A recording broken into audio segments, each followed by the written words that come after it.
Hello everyone, my name is Kyla Paolucci and I'm an assistant professor of graphic design at St. John's University. I will be sharing a typeface project that I have been working on over the past few years that embraces outside influences and personal narratives. This story begins in 2020 when the creative work at my day job became steadily outsourced.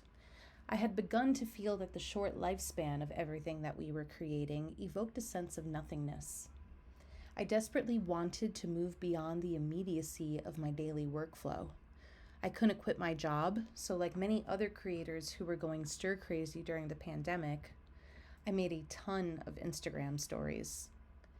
Even though these were a big hit with my small circle of friends, I wanted to take on the work of telling a more durational and interconnected story.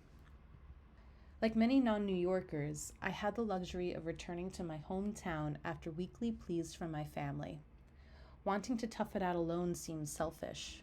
Being home meant I could be hugged and fed the most comforting of meals.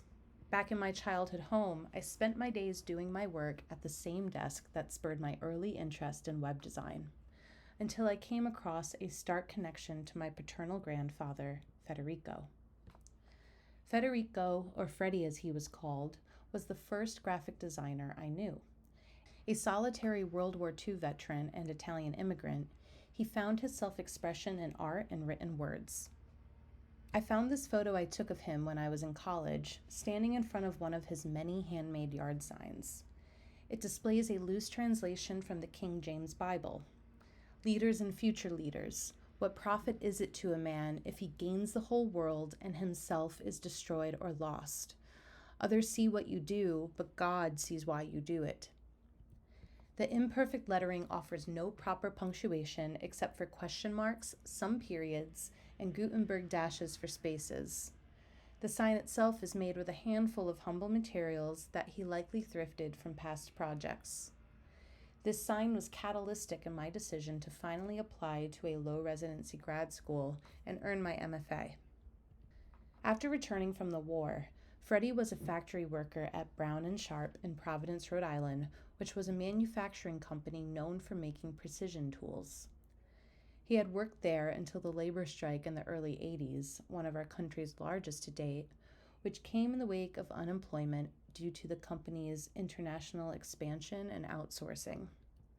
He later worked as a custodian at the local high school and crafted sign art out of his garage. Each sign featured crude letters drafted with electrical tape, a thoughtful material which endured the tumultuous weather of the Northeast, blunted with the blade of a box cutter. I love this image because you can start to see the underlying grid structure that he created for himself.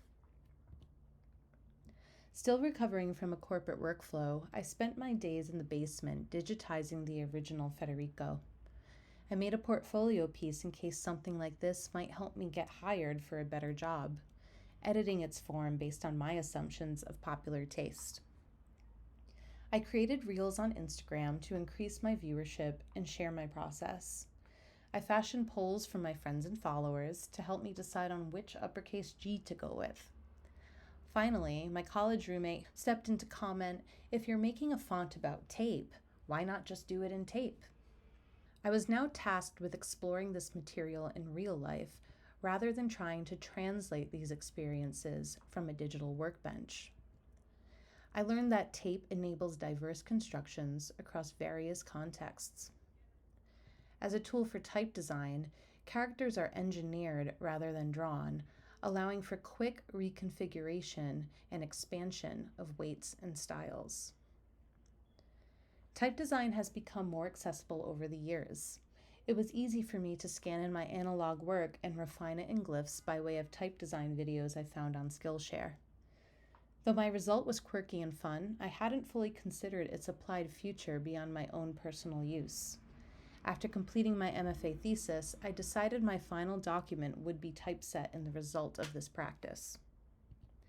Federico text is an imperfect but readable sans serif that caters to the design tools I use on a daily basis. For this version, I drafted letters carefully on paper with 1/4-inch tape. I traced out the tape segments instead of the full letter form so I could have more flexibility in modifying the characters for legibility. There are skeuomorphic moments where I sliced away the points of the tape shapes using the Pathfinder tool to mimic the materiality of an X-Acto blade. I decided to build out the previous analog version to act as a display font. It is a more indulgent style that works best in the context of bold statements, but it can play nice with others at small sizes. Tape is an inexpensive material that is admired by many designers. My use of it is one of many recipes. My grandfather used it to manifest abundance despite his own economic poverty, laying the groundwork for the principles I was raised by. I continue to post about my relationship with tape fonts and any kind of design work created from humble tools and materials. Friends from all over send me every tape font specimen that they spot, and I've discovered a constellation of underrepresented narratives through this creative research.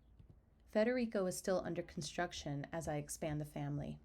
Serving not only as a typeface, it is a system that connects me to my roots as a designer by embracing traditional methods while adapting to modern tools and technologies.